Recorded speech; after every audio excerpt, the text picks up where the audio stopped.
You expect other people? Well, I invited people from the Philippines, but it's 11 o'clock in the evening in the Philippines. 5 words. It's a little bit complex. Yeah, so I told them it's okay if they cannot join us. 5 minutes. In advance. Oh, that's a little.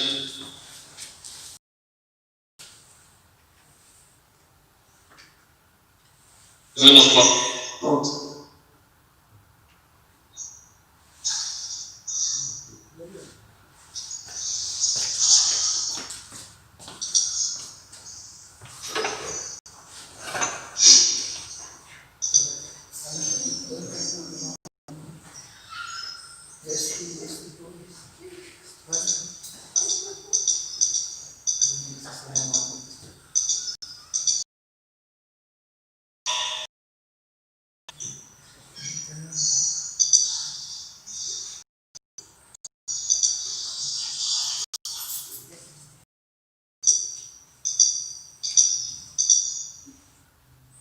Hindi ko ma-share sa...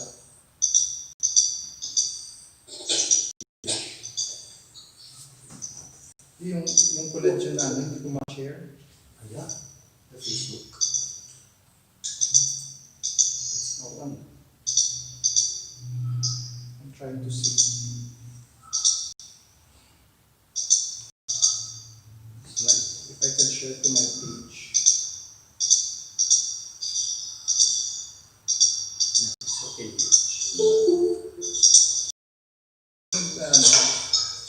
Okay. Hello.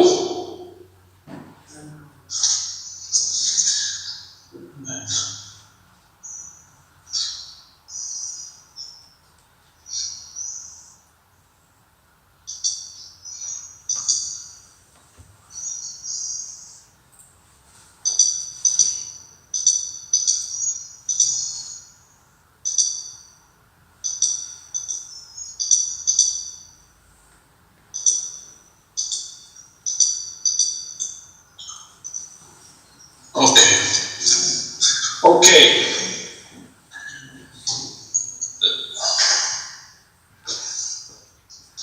We are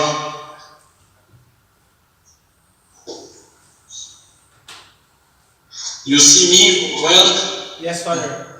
It's very dark. Today it's very dark everywhere. It's raining and it's very dark. But now the people arrive. From Korea. From Korea. Okay. It's okay, Father. Then you can hear me? Yes, Father. Yes. Okay. Then it's time now. Okay, then we are gathered for the defense, doctoral defense of Father Dominic Rospateramas in Canon Law, doctorate in Canon Law. And the defense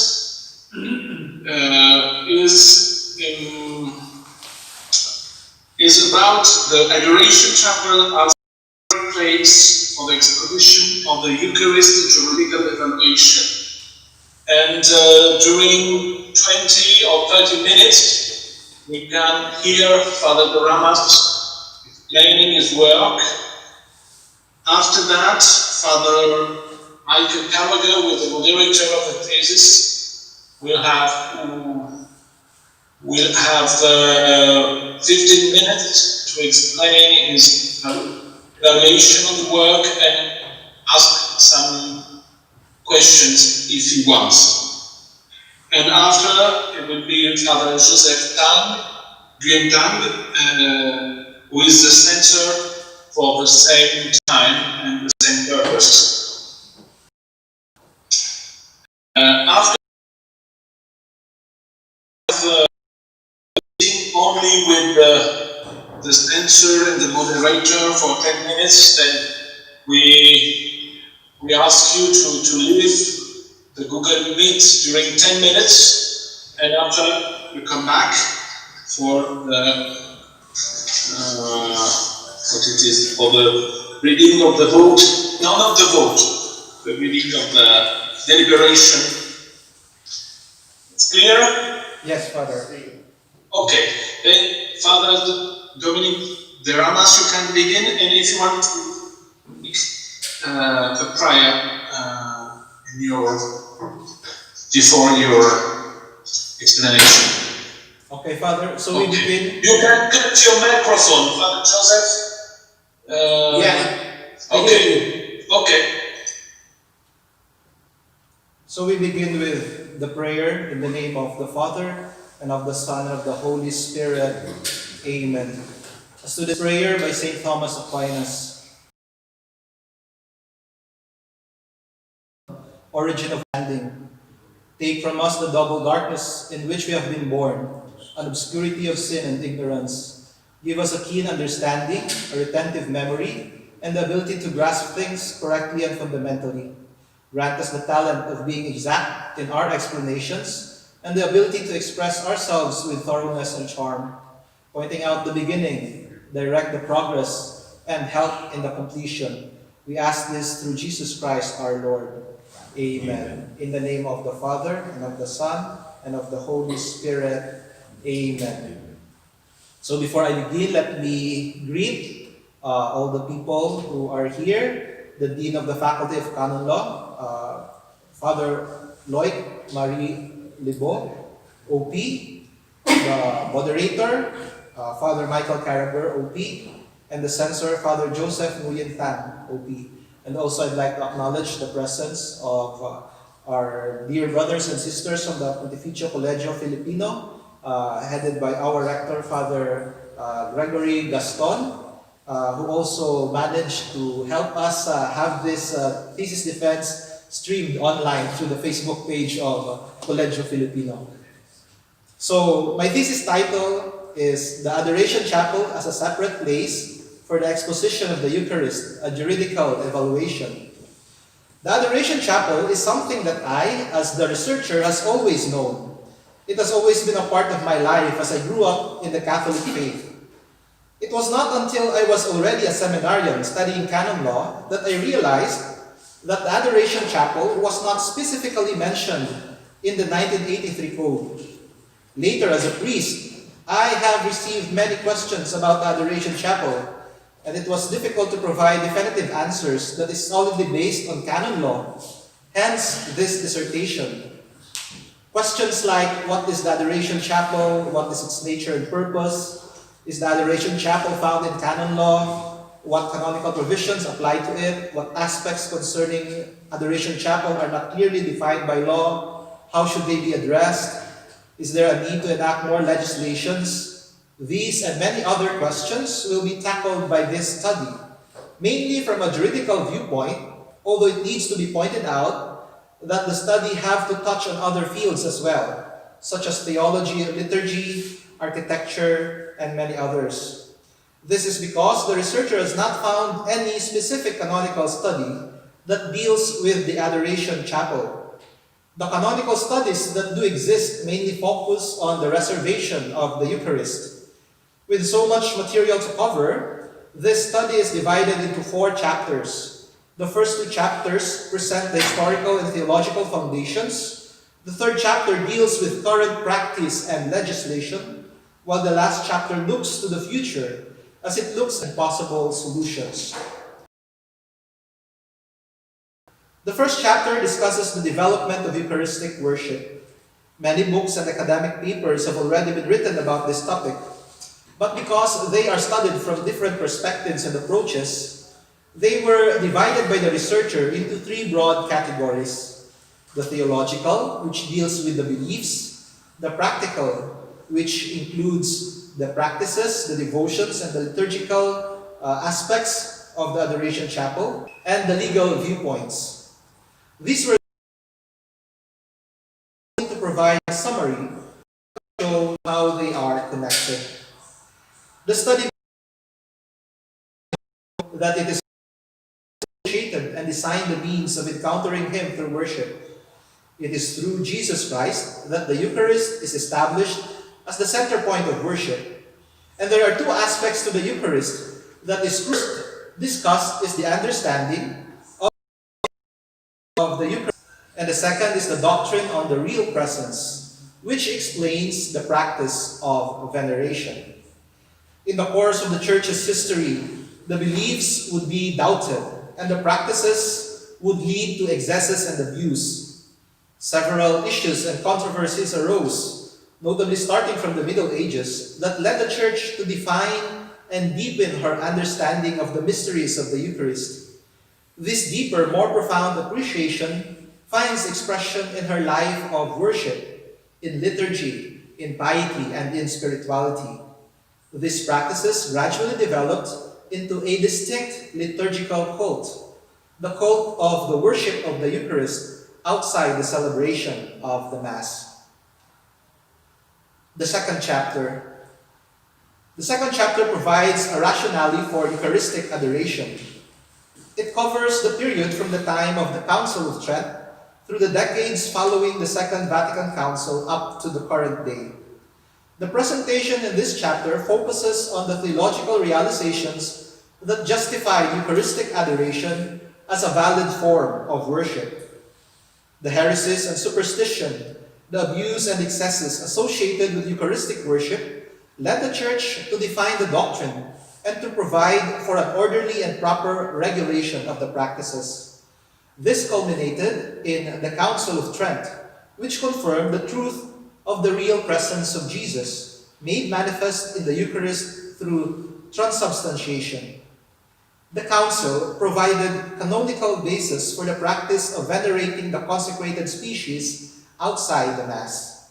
It encoded the laws of the Church that provided safeguards for the beliefs and regulated the practices regarding Eucharistic worship.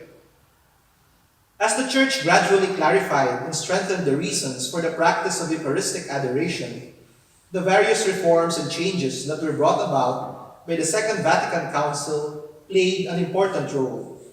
Vatican II nurtured the gradual growth of Eucharistic devotion as the theology on the Eucharist matured into a deeper understanding of the sacrament as sacrifice, communion, and real presence.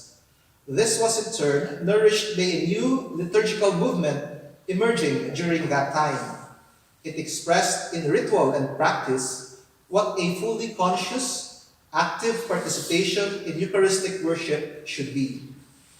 During this period, communion and adoration were now understood to be intimately linked as complementary actions that reinforce each other.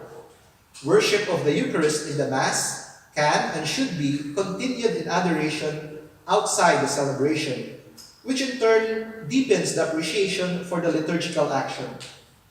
The popes in this modern century, especially those tasked with implementing the reforms of the Second Vatican Council, were instrumental in propagating Eucharistic devotion. They were also vigilant in clarifying and regulating how this devotion is to grow in the life of the Church.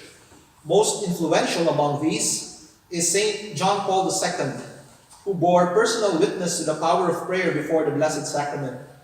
As Pope, his Eucharistic devotion permeated his teachings, instructions, and policies. He ushered the Church into the third millennium with a strong emphasis on the centrality of the Eucharist, organizing and inspiring many events to promote, study, and love for this great mystery of faith. He was followed by Benedict XVI, whose theological reflection serves as a reminder that adoration is not mere byproduct of reservation of the sacred species for the sick, but that it is intimately linked to communion.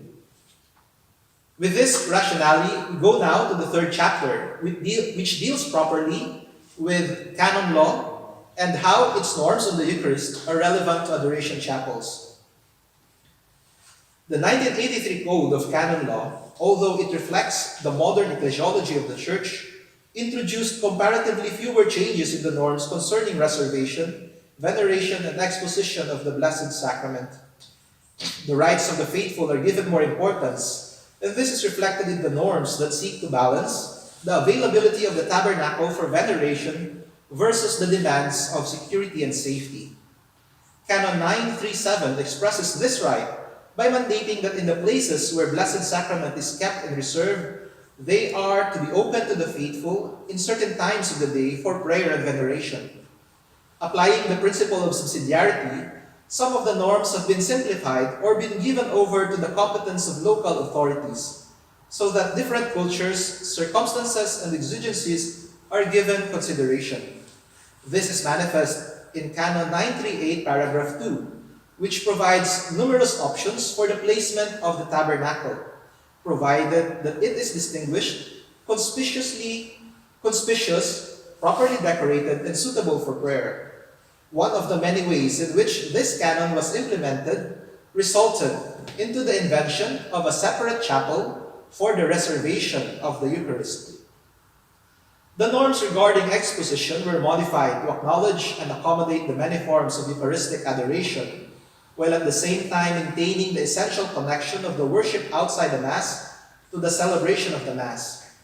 Canon 941, paragraph 1, allowed for the exposition of the Blessed Sacrament in churches and oratories that have reservation. This is followed by a second paragraph in Canon 941, paragraph 2, that prohibits the exposition of the Blessed Sacrament in the same area of the church or oratory during the celebration of the Mass. Together with Canon 942 that recommends forms of lengthy exposition, Eucharistic adoration that it led to the of the Adoration Chapel as a separate place that would not be a hindrance for the regular celebration of the Mass. Of divine worship, church law and considerations have allowed for the construction of chapels that are distinct and separate from the main church building, encouraging more Eucharistic devotion. The proliferation of adoration chapels came from the realization that worship of the Eucharist is so important that it should be promoted for all members of the church, especially in dioceses and parishes. There is a new understanding that prayer and adoration before the Blessed Sacrament is not merely one among many expressions of piety. It should be encouraged as an important area of growth in the spiritual life of any believing and practicing Catholic. The spread of this idea was facilitated by the very existence of religious congregations and lay associations who already practice Eucharistic devotion and are looking to introduce their love for the Eucharist to more people. The fourth chapter deals with the emerging issues surrounding the Adoration Chapel and some possible solutions. This is due to the variety of practices regarding adoration and the different ways in which current legislations were interpreted. The first issue concerns the nature of the Adoration Chapel. The secular understanding of chapel is very broad, and this is most often what the common layperson understands about the Adoration Chapel. But the canonical definition, according to Canon 1226, is more precise because it specifies the juridical elements that distinguishes a chapel from a church. According the definition of the church, according to Canon 12:14, and its distinction also from an oratory, as defined in Canon 12:23. This element, the criteria of the right of the faithful to gain access to these places of worship, is of minimal relevance to the Adoration Chapel. Because the Adoration Chapel is distinguished from other sacred places more by the unique divine worship that is specific to it, rather than by its accessibility to the faithful, by which the canonical definitions of churches, oratories, and chapels are based on. In other words, the essential element that defines the nature of the Adoration Chapel is the fact that it is a sacred place for exposition and adoration of the Blessed Sacrament. The second issue concerns the purpose of adoration chapels. Only a clear understanding of its nature can lead to a more coherent expression of its purpose. The Adoration Chapel is built to provide a venue for Eucharistic devotion of the faithful. The existence of this devotion should first be established and then maintained and nurtured with proper catechetical formation to justify the creation of an Adoration Chapel. This falls within the responsibility of the pastors, as they are tasked with making sure that the faith of their people are centered on a healthy and proper relationship with the Eucharist. To address the growing problems surrounding the Adoration Chapel and its associated practices, the researcher proposes 8 elements that could be considered in formulating new norms. First, the Adoration Chapel is a new invention or phenomenon in the Church, yet despite its novelty, its roots can be traced back to the beginning of God's interaction with man, because it is a practical manifestation of Eucharistic adoration, a form of worship that is grounded on the mystery of Christ's real presence in the Eucharist. Second, the Adoration Chapel is a sacred place that is designated for divine worship according to the norms of Canon 1205. It is to be distinguished from churches, oratories, and chapels, not by the faithful's right of access to conduct worship within a space, but according to the specific form of divine worship that happens within it. This divine worship is the exposition and adoration of the Blessed Sacrament. Third, the exposition and adoration of the Blessed Sacrament are founded on Canons 937 and 938 that provides for the reservation and veneration of the Eucharist.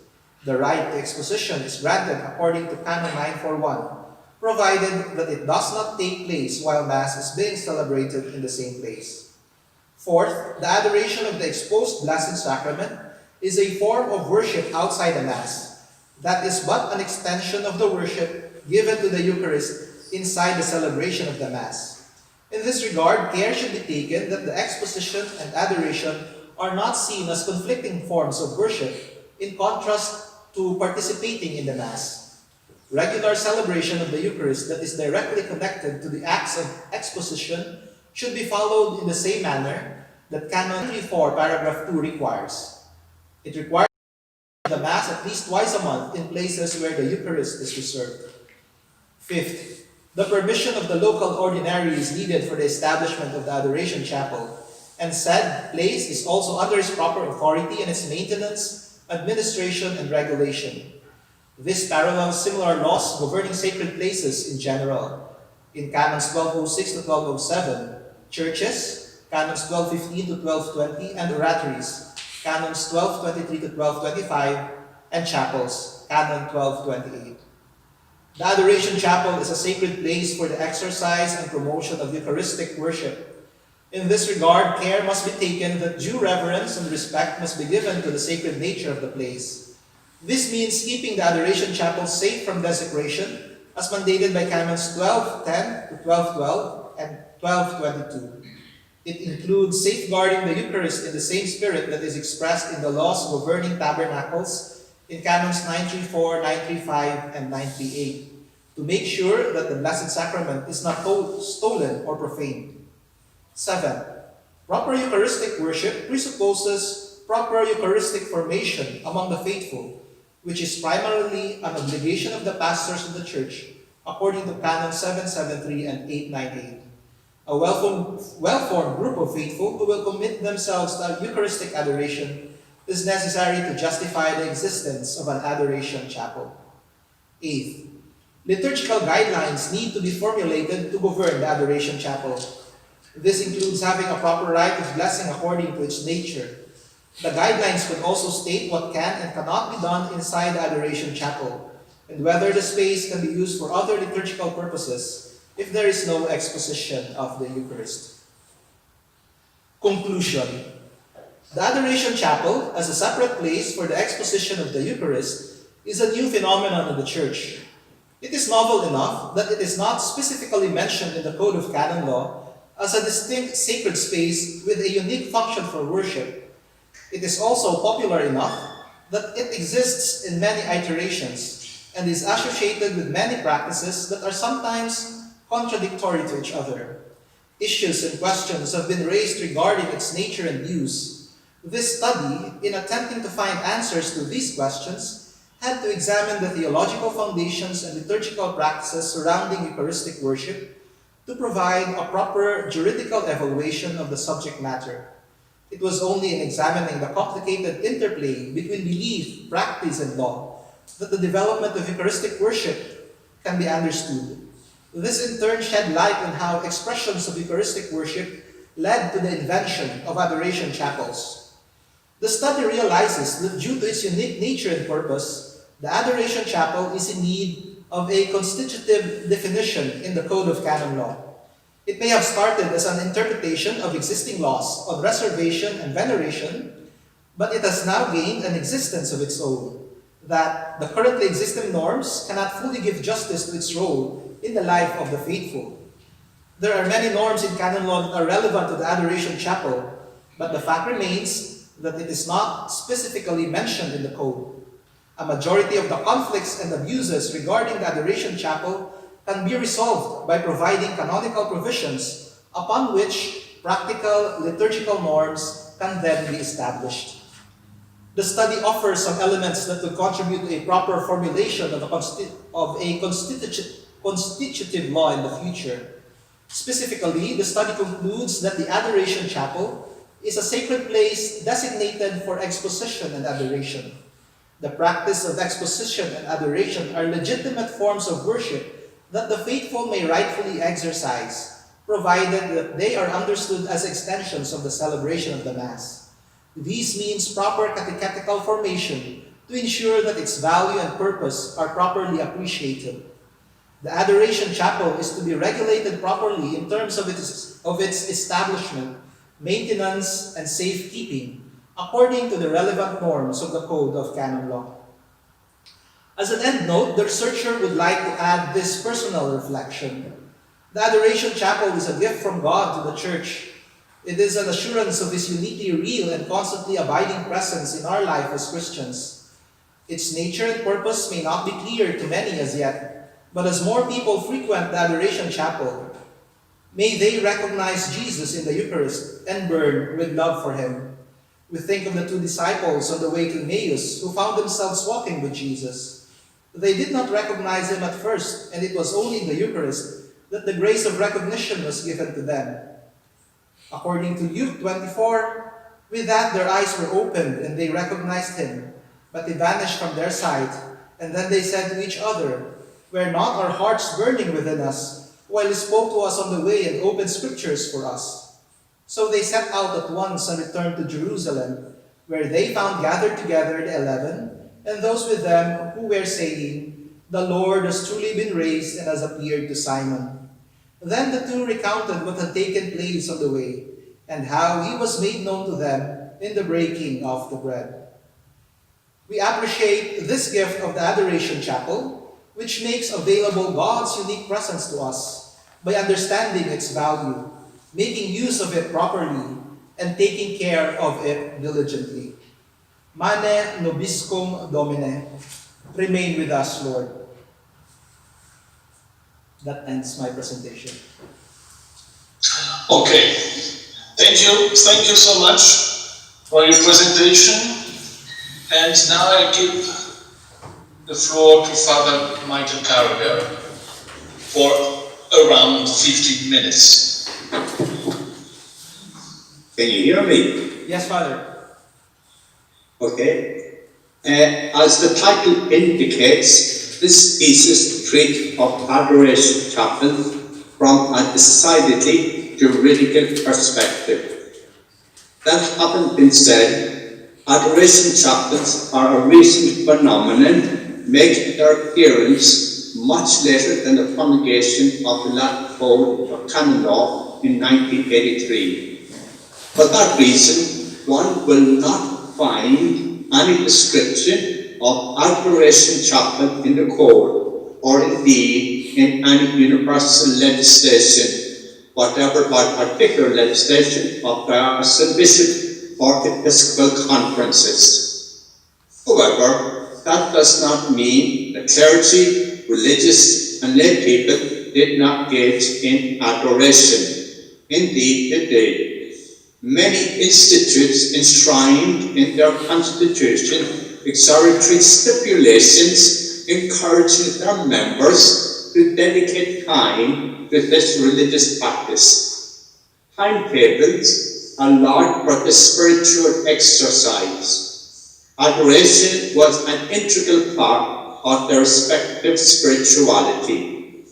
Perhaps what was new was the identification of a specific place dedicated exclusively to adoration.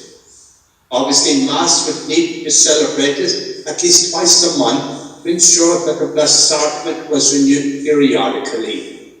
However, no other liturgical or para-liturgical services would take place. An Adoration Chapel would not substitute for other genuine spiritual or parochial needs. Adherence to this practice of adoration would rest assured that the adoration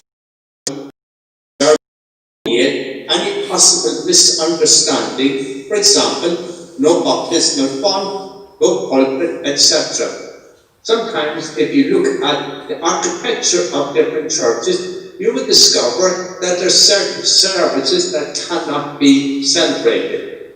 If you look, for instance, to my basilica, Basilica Sacramente, it's a beautiful basilica, but it's not suitable for the ordination of a priest or a bishop, because right in the center of the basilica you have the Scollum Camporum. If you were to go, for instance, to Venice, there's a big church there, a Dominican church, San Pietro, Giovanni Paolo, John Paul, huge church, where they used to carry on the funeral services of the Doge, the major person in Venice. If you go to the Franciscan church, the Priory, it would be impossible to have a service like that, because right in the center of the church you have a choir. So therefore the architecture of a church or the basilica is extremely important for the message it gives to the people. This thesis is divided into 4 chapters. The first chapter furnishes a spiritual basis for Eucharistic worship. The student is to rely on the work of former writers, obviously. It is a path well trodden. The second chapter provides a theological foundation for adoration, exploring the insights of the various ecumenical councils, such as Trent and the Second Vatican Council. The third chapter is canonical, as the heading itself states. The chronological development of the chapter starts there from the notion of reservation and veneration of the Blessed Sacrament. This treatment provides a backdrop for the practice of adoration in churches and oratories and other sacred places as defined in Canon 1 through 05. Cemeteries would perhaps not be suitable for Adoration Chapel, bearing in mind that those places are now in the hands of civil law. Oratories and private chapels are recognized by the Code of Canon Law as well as sanctuaries. But as mentioned earlier, there is no explicit canon legislation for adoration chapels. One is then thrown back on these canons to provide juridical guidance for the regulation of adoration chapels. The Archbishop Bishop and Episcopal Conference are, of course, the canonical advice to assist them. Father Dominic saw this gap and wished to fill it.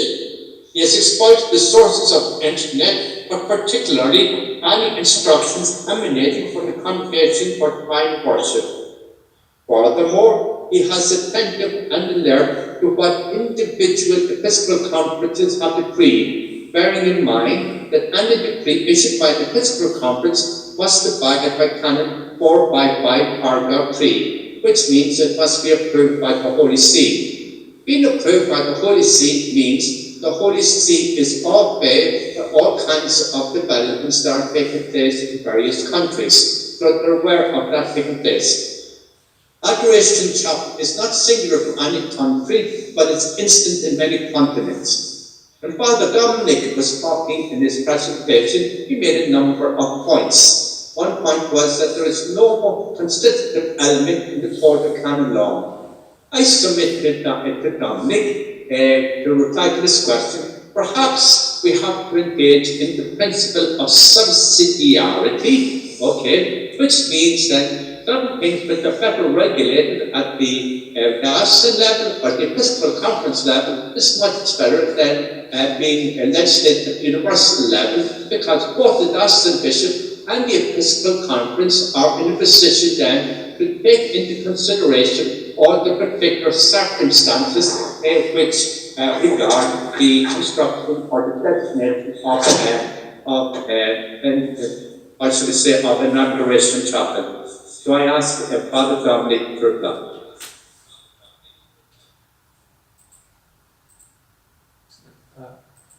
Okay, let me unmute first. So, I'm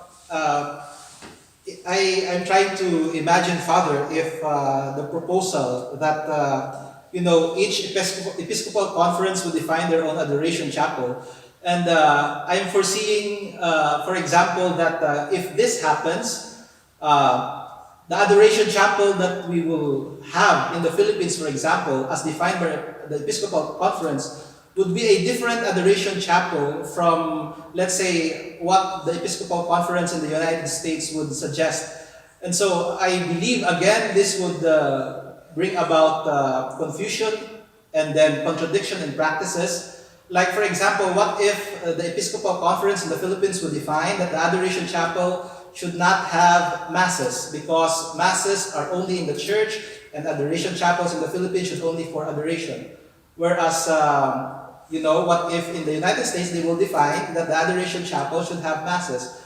And so already there would be a different understanding of the connection between adoration and the mass, and there would already be a different understanding of how to use the space. Although I expect this would also be a valid way of having adoration chapels. It would just be that if we allow the Episcopal conferences to have their own definition, I am foreseeing that each country would have their own definition and understanding of the adoration chapel, and then eventually I think it will come to the point that the Filipino adoration chapel is different from the American adoration chapel, it's different from the Italian adoration chapel, it's different from the German adoration chapel. Because this is how they do adoration and this is how they understand the adoration chapel.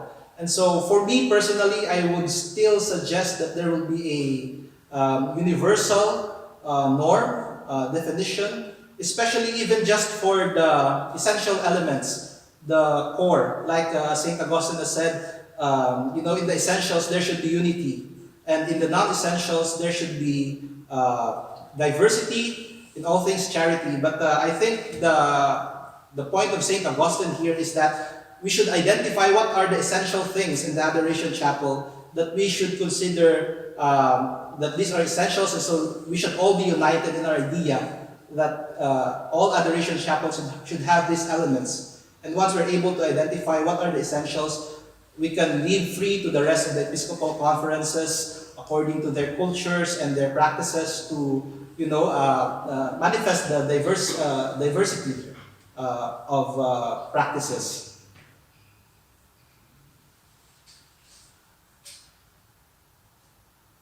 During your presentation, you mentioned about the accessibility of adoration chapels to people. Could you elaborate on it? Because my danger might be that an adoration chapel could be exclusively reserved for some people and not accessible to everyone. Yeah, so when we talk about accessibility, it has also something to do, and it's related to the security. I have observed this especially in how they practice adoration chapels in the US, in contrast to how we practice adoration and how we treat adoration chapels in the Philippines. The Philippines, because it is a mostly Catholic country, adoration chapels are very, very accessible to all people, and it's taken for granted that anybody can just drop by and visit the adoration chapel, and it's even encouraged. Whereas in the US, I have observed that they're very, very strict in maintaining security and accessibility to the adoration chapel, especially in those places where they have many other religions, and they may even have atheists and agnostics, or even people hostile to the church who would seek to commit sacrilege on the Eucharist or seek to do violence. So here it's very important to consider also that people the people that I have observed that really limit the accessibility do it for the security because they want to make sure that only those people who know what is in the Adoration Chapel, only those people who understand that they are coming there to meet Jesus in the Eucharist, that they are coming to worship the real presence, only those people are allowed to visit the Adoration Chapel.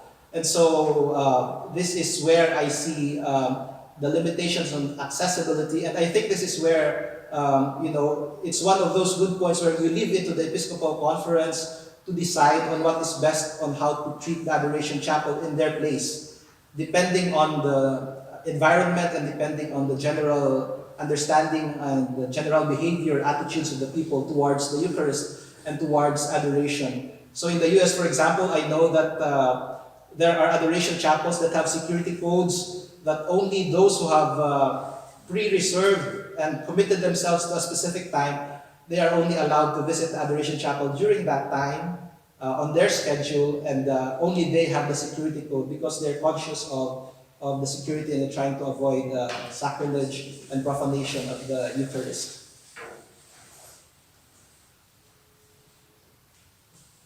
Another question I was interested in, when you talk about adoration in the Adoration Chapel, during adoration, can I take my book in and do spiritual reading? Can I take my rosary beads in and say the rosary? What do you think? So actually, Father, that is also a popular question actually. And there have been norms. It was an annotated note, reply to a question by the congregation of Sacrament and Worship, saying that supposedly you're not supposed to pray the rosary in the Adoration Chapel. But according to practice, and as is commonly practiced, many people bring their rosary, they bring their spiritual books, and some even do their singing, worship inside the Adoration Chapel. Their justification and their explanation is that do what you would do if you are in front of Jesus. And so if you would like to visit Jesus, or do what you would do if you are visiting a friend. So their idea is if you come to visit the Adoration Chapel, to visit Jesus as a friend, and sometimes you visit your friend, you pray with your friend, or when you visit with your friend, you read an interesting book together. Some people also have that attitude towards the Adoration Chapel. And so what I tried to do in my study is actually just present the different practices. No judgment on what is right or wrong, just saying that this is what is happening. Many practices, many different attitudes. And as I was saying in my study, some are criticizing others for their practices, because I have shown that there were some adoration where there are even people, the charismatics, they would sing and dance together with, as an expression of their adoration. And so, my study on what is right or wrong, I just tried to show that this is happening, and in many places there are many, many practices. There are many ways of people worshiping the Eucharist. Staying with that question, I have an observation to make. If I say the rosary, okay, my rosary beads, privately, it's me praying privately among people. If I take my breviary in, I stay in my office, I pray privately. Is there a problem, or should there be a problem, if someone says, I want to say the rosary, but I want to say the rosary publicly? If I start, but someone reply, if someone was in with the breviary Dominicans, they might say, I want to say the office, but let's have a choral recitation of the office. How does that be reconciled with the people who come to an adoration chapel to adore our Lord in their own way privately? So actually, Father, based on the practices that I have observed, the most important thing is to have a schedule. Like in Fatima, they have a schedule telling people that, at this time, there's a public prayer, there's a public adoration with chanted psalms, But then during these times, it's a silent prayer. So I think you can have those kinds of practices as long as you inform people that during these times it's public. There's public worship going on, and during this time there will be private worship. And then I think also this also has something to do also with the difference of the different adorations. As I said, there are people who practice perpetual adoration, and it's mostly just individual silent prayer. Just their idea of adoration is just vigil with the Lord, spend time with the Lord. But there are other adorations that really try to encourage different forms of devotion.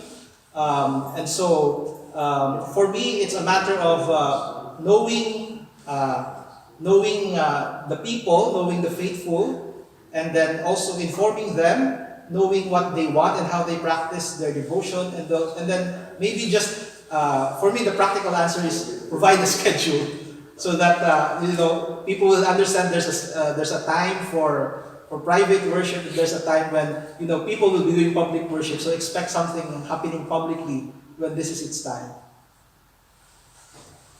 Okay, I just want to look at the nature of an adoration chapel. Adoration, public recitation could be in another church, etc., but I leave it as it is.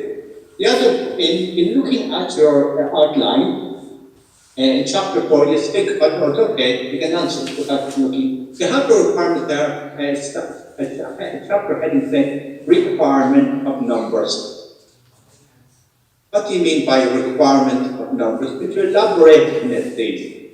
The requirement of numbers has to do with my evaluation that there are some adoration chapels where they expose the Blessed Eucharist, but there is nobody worshiping it. And it has been a personal observation. So, the practices I see in some parishes and in some churches is that they will not allow Adoration Chapel unless a certain number of people have signed up and committed to specific times, saying, okay, from 1 o'clock to 2 o'clock, I will sign up for adoration. So if not enough people have signed up for adoration, they will not expose the Blessed Eucharist. I think this is how we also practice adoration in Angelical University. If you have noticed, we always have that sign-up sheet, and people are really encouraged to fill in the times where there are no people. So that's what I mean by requirement of numbers, that it should be emphasized that adoration chapels should have people because of the nature of the worship inside. It's Jesus there in the Blessed Eucharist, and you cannot just leave Jesus there alone. But sad to say, there are some churches and there are some parishes and there are some adoration chapels where, they just leave Jesus there and they just wait until people come and go according to their preferences. And I think that should be discouraged. Okay, I have one or two technical questions, observations to make. If you look at your bibliography,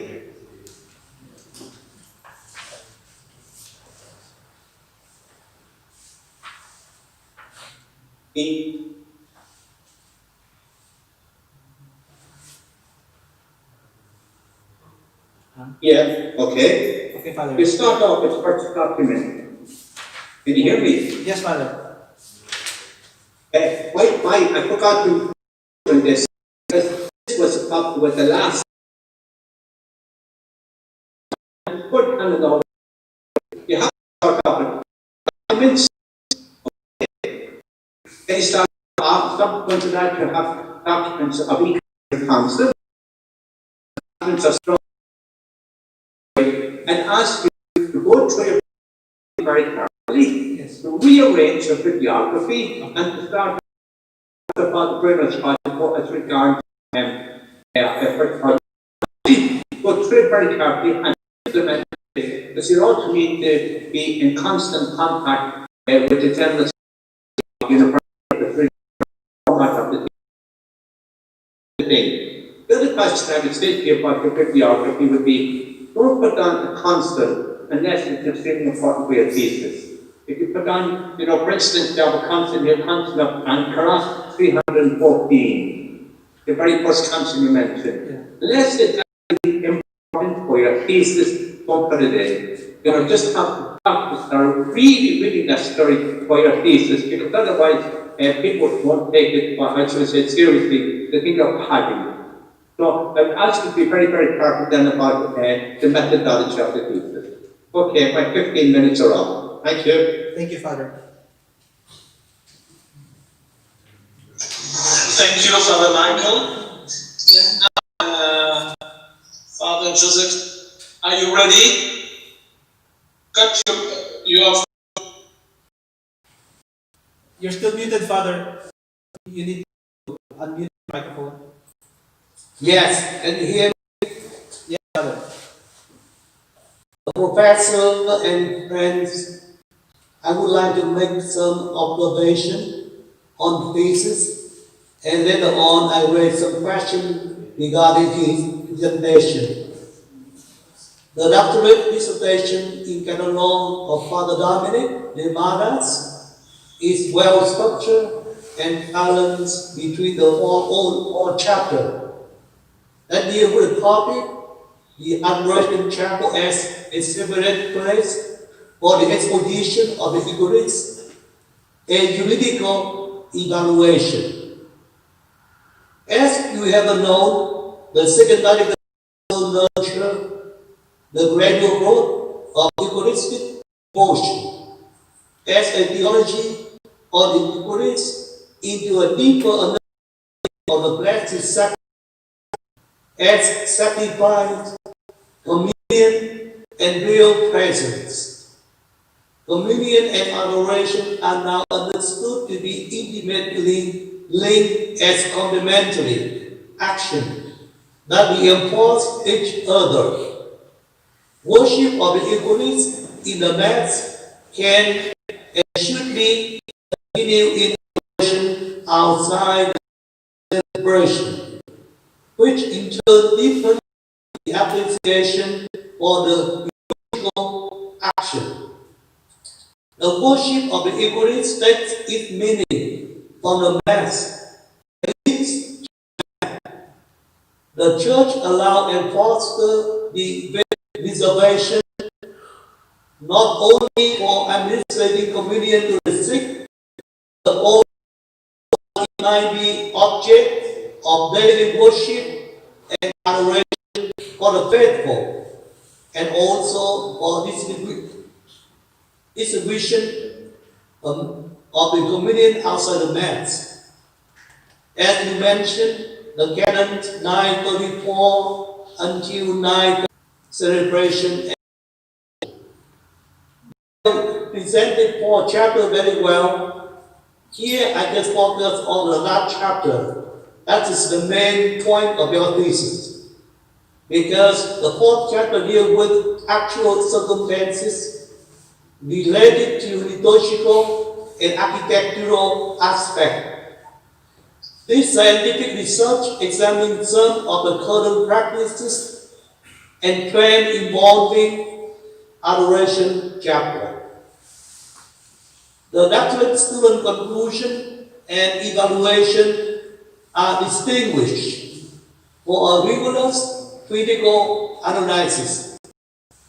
I can affirm that the student had carried out his task in a competent, objective manner, and his printed work will be helpful to scholars, pastors of souls, and others interested in the subject. Personal research demonstrates the ability of the doctorate student to search for deep understanding on theological and liturgical aspects of Eucharistic worship, as well as to get some juridical solution on practices. The methodology of scientific work is adequately applied in the presentation of research results. The student in his doctorate work demonstrates a good knowledge of the sources of scientific literature relevant to the topic. The use of citation and biographical references need to be improved, as Father Gallagher mentioned. I can say that the doctorate student has accomplished his goal in a competent and objective way. With regard to the scientific value of the work presentation, I declare the thesis is duly presented according to the rule of the statute of this Pontifical University of St. Thomas in Rome. Congratulations. Thank you, Father. Now I have some questions. The first one is, Adoration Chapel is built a place to promote it more and also raise some regarding about exorcism in the chapel, stolen the gospel, damage it the abuse of the and teachers, and ultimately, because it is Jesus Christ in the Eucharist, I believe actually that formation is very important, that all the faithful should really understand Adoration Chapel is what, how we should read. This is where you find Jesus. So hopefully with this study, it will be emphasized that we need to push more for people to really understand what the Adoration Chapel is, and even for pastors and bishops to understand how we don't need to make more law, but we need to pay more attention, vigilance on the practice. Because sometimes in the chapel's empty, sometimes overloaded, right? Yeah. But that is sometimes the adoration too long and don't have the people to go in. So I agree with Brother Cadigan. I said law is not necessary, but the application of vigilance and the supervision and promotion, how the people can devote time, short time, not long time. Okay. And secondly, you said according to your finding, the Adoration Chapel need law, secret, ambiguity, uncertainty, and confusion. What are they? What are ambiguous here? What are uncertain here? What is confusing here? Can you say more specifically? Yes, Father. So I have pointed them out in my 4th chapter, and I have given examples. So one, for example, is people often ask me is should there be a mass inside the Adoration Chapel? And as I have shown, there are different and contradictory opinions. For some, they treat the Adoration Chapel as simply a private chapel, so there should be no masses there. But for some, they treat the Adoration Chapel according to the norms governing the tabernacle. And so for them, there should be a mass at least according to the norms given So there's already a difference in practices on how people practice, in how they understand the Adoration Chapel. That's one of the confusions I was trying to point out. Number two, again, another confusion that I pointed out was there are some people who just think that the Adoration Chapel is sort of like a building to be put up so that, it's something to add on to your church as a sign that there's a Eucharistic devotion here, even when there is not. Or some people have the idea, just build the Adoration Chapel and the devotion will spread. But they did not understand that you need to first develop the faith, the devotion, the piety in the people before you make the building. And so there are these contradictory practices already that I tried to show in my study, that this is why the church needs to see that there is a growing danger that is looming because of its popularity. And some people, because it's popular, they just hear, the in thing now, the trend is, the trend now is to build Adoration Chapel, so let's just build. But they do not understand anything about what should be its proper purpose. And so I tried to show that this is what is happening, and to show that we need more, a stronger word from the church, to help govern and regulate the practice. I tried to show that there are abuses that are happening.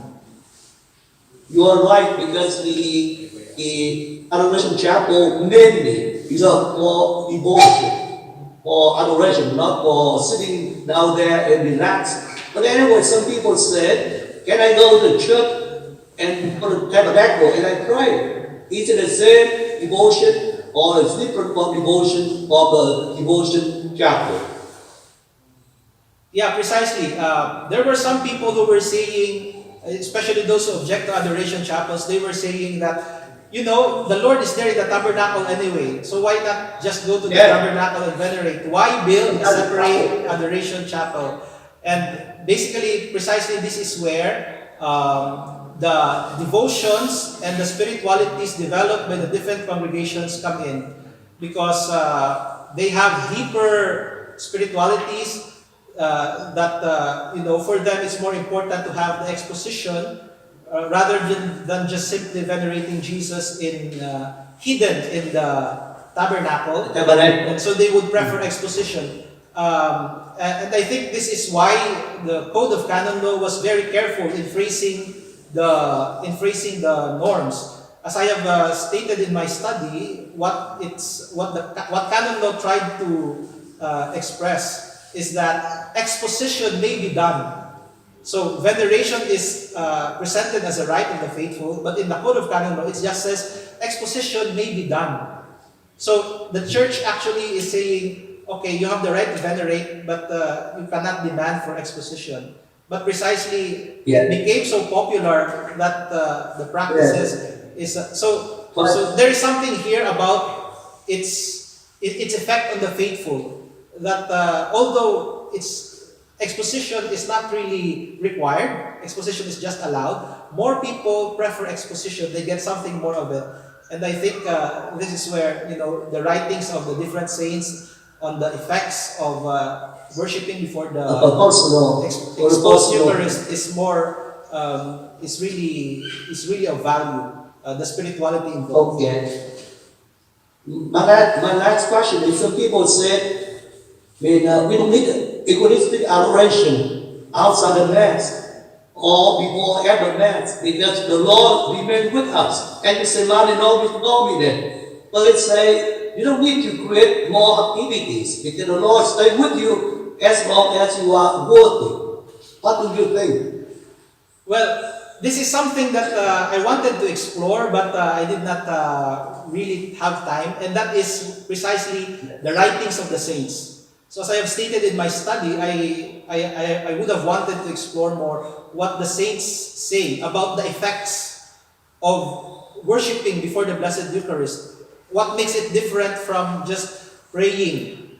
The materials, the writings of the saints, so many saints have written about the Eucharist, it's also too broad a topic. But for me, Father, the simple answer would be, by its fruits you will know. From the Bible it says, by its fruits you will know. And we have seen the fruits of adoration, and specifically Eucharistic adoration in front of the exposed Blessed Eucharist.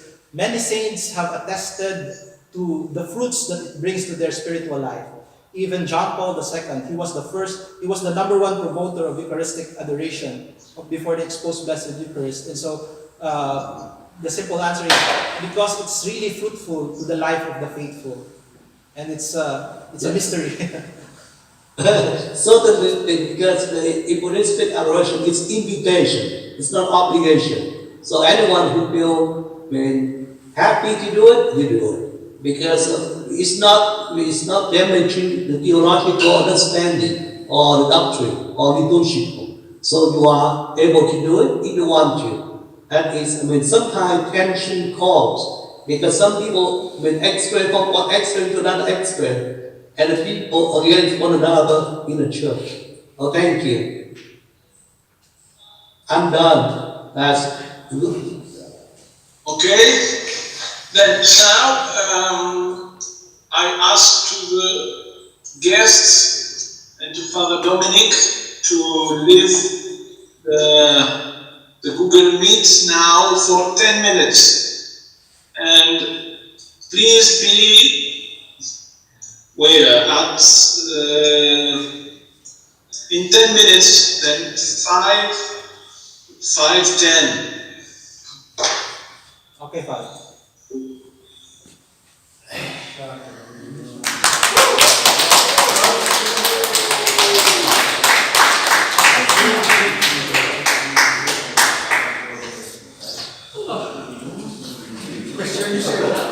Question for years. One of the censors.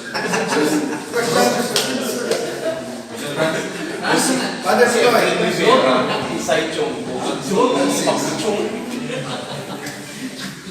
Ayaw ko di ba? Dominicans no? Dominicans. Unang security guard sa Collegio Chapel, ginagawa niya ang koleksyon. Oo, mapagpigan ko sa direksyon. Nagawat ang koleksyon.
the home in Rome.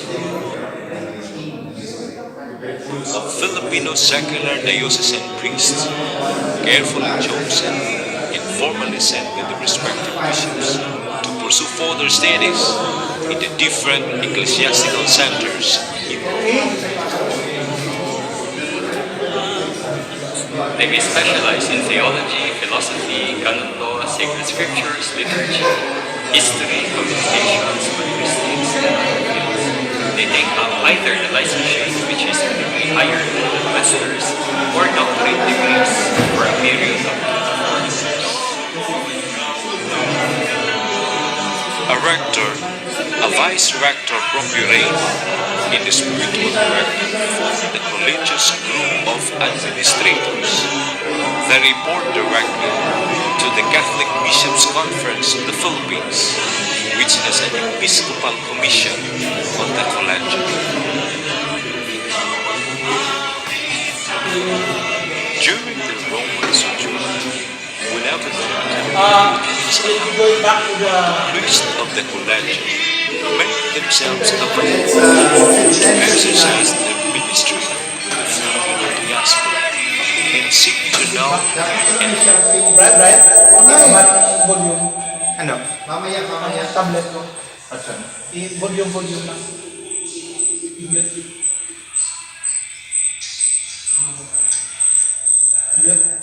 Curtis?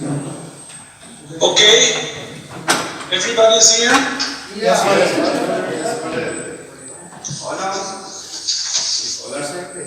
Then I'll wait a little bit for the guests.